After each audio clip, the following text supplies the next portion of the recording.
সংসার সাগরম ঘোরম তপ্তুম ইচ্ছামি যো নর গীতা নামম সমাসদ্য পারম জাতি সুখেন সব।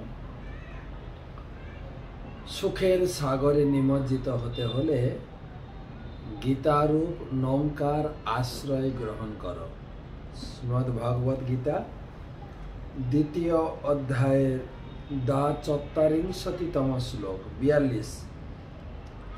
যামিমাম পুষ্পিতাং বাচম পপদ্যন্ত বিপশ্চিতঃ বেদবাদরতা পার্থ নান্যদস্তিতি বাদিন। ভগবান ভক্তি যোগের কথা বলছেন। এর আগের শ্লোকে গতকালকে আমরা শুনেছি যারা ভক্তি করে তাদের চিত্ত স্থির এবং তাদের একটাই লক্ষ্য কৃষ্ণ ভক্তি, একটাই লক্ষ্য কৃষ্ণ ধামে ফিরে যাওয়া।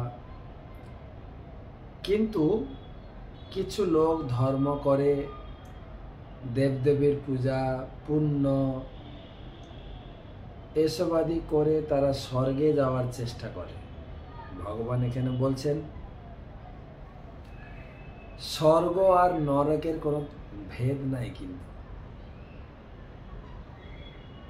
বেদে কিছু প্রলোভনমূলক কিছু কথা বলা হয়েছে, এই কর্ম করলে তুমি স্বর্গে যাবে। কিন্তু স্বর্গে পুণ্য ফল শেষ হয়ে গেলে আবার মর্তে বিসন্তি। তো সেই জন্য ভগবান বলছেন এই ছেলে ভোলানো বা পুষ্পিত বাক্যের মতো বেদে কিছু প্রলোভন আছে। পুণ্য কর্ম করো, দেবদেবীর পূজা করো, এর ফলে তুমি স্বর্গে যেতে পারবে। অবিপশ্চিত ব্যক্তিরা বেদের এই কথা শুনে প্রলোভিত হতে পারে।